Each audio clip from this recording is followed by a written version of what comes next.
So the Easyseat 2, would I recommend this seat? Well, what I did like about it and what I did buy this for originally was because I was having discomfort being a man sitting where, you know, man parts are.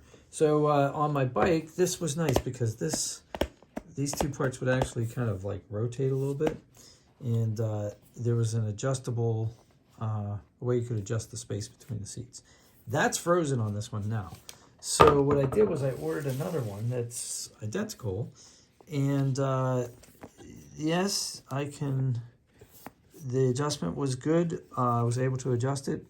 But now that's frozen as well because of this set screw, which was supposed to be able to fit in here.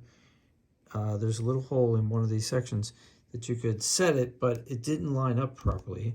And now I can't seem to get it unstuck. So using the screwdriver that I used to drive it in, it will not take it out without, it looks like it may strip the screw.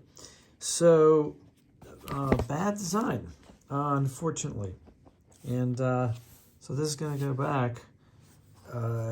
It's a great concept. It's bad execution. Maybe I just got a bad one.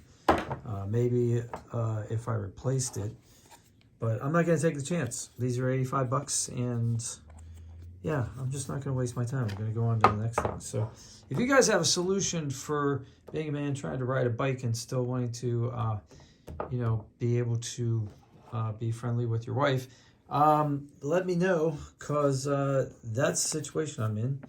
And I love my wife, but I kind of want to lose a little bit of weight, and I thought that the exercise bike would work. Be ashamed that I have to return the exercise bike because the seat that it came with is not conducive to my anatomy. Anyway, I hope you guys have a great day, and if this was helpful to you, smash like, and if you have any comments, please put them below. I need to know how to fix this problem. So if I come up with a solution, I'll post it. Take care.